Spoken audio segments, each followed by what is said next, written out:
প্রধানমন্ত্রী কিষাণ সম্মান নিধি এটাই আমরা বেশি গুরুত্ব দিয়ে, যারা পায় না তাদেরও আমাদের একটা দেখে নেওয়া হবে। মানে যেভাবে লক্ষ্মী ভাণ্ডারে অনেক দুর্নীতি হয়ে আছে, কৃষক বন্ধুতেও অনেক দুর্নীতি আছে, সেইটাকে আমরা চেক করব।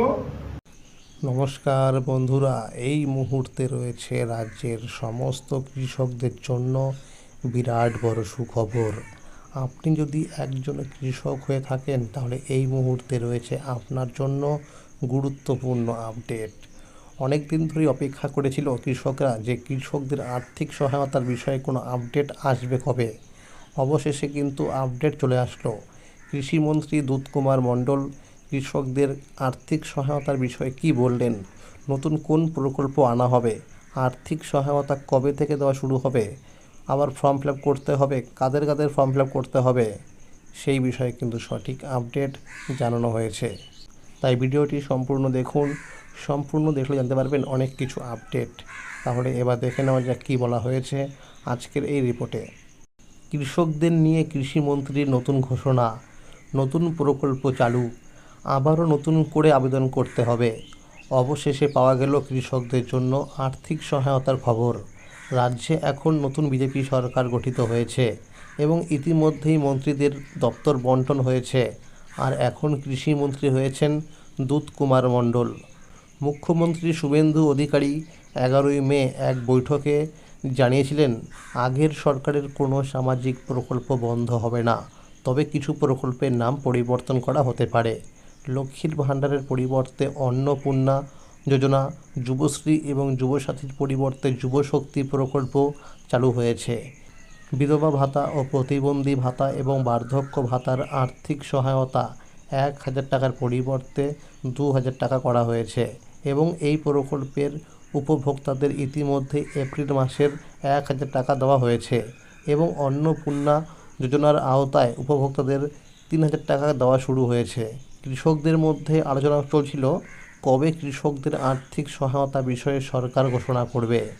অবশেষে গতকাল কৃষিমন্ত্রী দুধকুমার মণ্ডল জানিয়ে দিলেন, একটি সংবাদ মাধ্যমে তিনি ঘোষণা করেন কৃষকদেরকে নতুন করে আবার আবেদন করতে হবে। এবার আতশ কাঁচের তলায় কৃষকদের স্বার্থে চালু কৃষক বন্ধু ও বাংলা শস্য বীমার তালিকাও হবে তদন্ত, নতুন করে আবেদন করতে হবে। বৃহস্পতিবার নবান্নে এই কথা জানান কৃষিমন্ত্রী দুধকুমার মণ্ডল।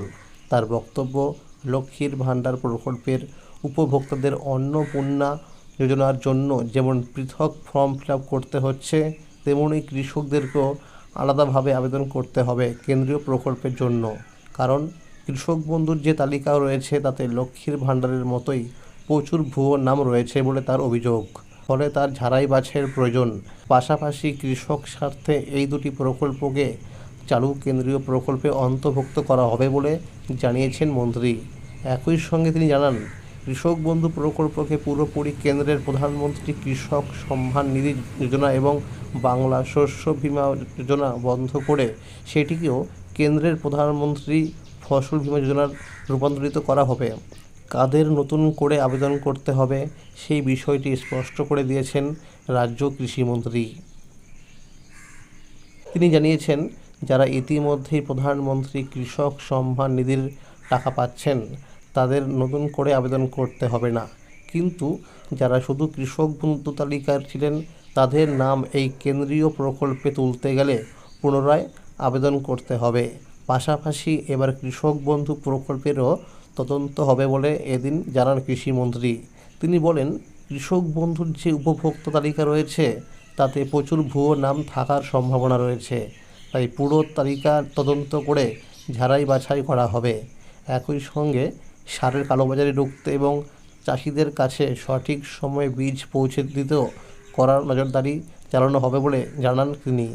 এদিকে রাজ্যে রাজনৈতিক পালাবদলের পর বিভিন্ন জায়গায় পঞ্চায়েত স্তরে যে গণ ইস্তফার হিড়িক উঠেছিল তা নিয়েও বার্তা দিয়েছেন কৃষিমন্ত্রী। দুধকুমার মণ্ডল বলেন, পঞ্চায়েতে যারা ইস্তফা দিয়েছেন তারা হয়তো ভয় পেয়ে এই সিদ্ধান্ত নিয়েছেন।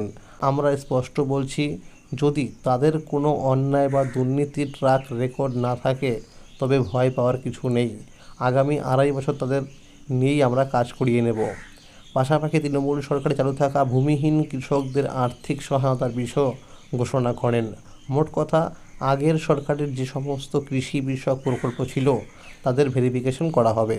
তবে এবার প্রশ্ন হলো, 15, 16 এবং 17 জুন যে জনকল্যাণ শিবির ক্যাম্প শুরু হবে, সেখানে কি কৃষকদের জন্য নতুন আবেদন করতে হবে? এই বিষয়ে এখনও কোনো সরকারি আপডেট আসেনি বা ঘোষণা হয়নি। অন্যদিকে পিএম কিষাণ প্রকল্পের 23 নম্বর কিস্তির টাকা প্রধানমন্ত্রী নরেন্দ্র মোদী পশ্চিমবঙ্গের কোনো একটি জেলার সভাতে গিয়ে টাকা রিলিজ করবেন। বিধানসভা ভোটের আগে প্রধানমন্ত্রী নরেন্দ্র মোদী এক জনসভায় গিয়ে বলেছিলেন, রাজ্যে বিজেপি সরকার আসলে পিএম কিষাণ প্রকল্পের ভাতা 6,000 টাকার পরিবর্তে 9,000 টাকা করা হবে। তবে এইবার কৃষকদেরকে 2,000 টাকা দিতে পারে। 22 জুন বাজেটের পেশের পর হয়তো কৃষকদের জন্য এই পিএম কিষাণ প্রকল্পের কিস্তির পরিমাণ বাড়তে পারে। প্রতিটি উপভোক্তাকে জানানো হচ্ছে, প্রত্যেকেই যেন আধার কার্ডের সাথে মোবাইল নাম্বার লিঙ্ক করে রাখে এবং ব্যাংক অ্যাকাউন্টের সাথে যেন ডিবিটি লিঙ্ক করে রাখে, কারণ সমস্ত সামাজিক প্রকল্পের টাকা ডিবিটির মাধ্যমে দেওয়া হচ্ছে। মুখ্যমন্ত্রী জানিয়েছেন, এসআইআর তালিকা নিয়ে বিশ্লেষণের কাজ চলছে। তবে যাদের নাম ট্রাইব্যুনালে রয়েছে এবং যারা সিএ এর জন্য আবেদন করেছেন, তারাও সরকারি সুবিধা পাবেন বলে জানানো হয়েছে। কৃষক বন্ধু প্রকল্পের যে ওয়েবসাইট ছিল, সেখানে নতুন আপডেট আসা শুরু হয়েছে। কৃষক বন্ধু প্রকল্পে টাকা কবে দেবে, এই বিষয়ে এখনও কোনো আপডেট আসেনি। আদৌ কি এই প্রকল্প থাকবে কিনা, নাকি নতুন প্রকল্প আসবে, এই বিষয়ে ফাইনাল কোনো আপডেট এখনও জানানো হয়নি। আর আশা করা যাচ্ছে খুব শীঘ্রই আপডেট চলে আসবে।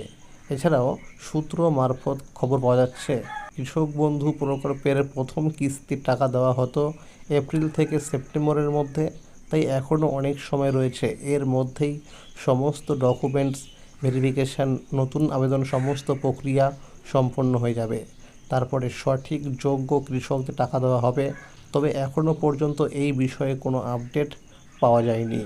তাহলে বন্ধুরা, বুঝতেই পারলেন যে কৃষকদের নিয়ে কৃষিমন্ত্রী কী জানালেন। এই রকম আরও নতুন নতুন আপডেট সবার আগে পেতে হলে চ্যানেলটিকে অবশ্যই মনে করে সাবস্ক্রাইব করে রাখুন এবং সকলের কাছে শেয়ার করে দিন। আর যদি ভিডিওটি ভালো লেগে থাকে, অবশ্যই একটি লাইক করে দেবেন। ধন্যবাদ।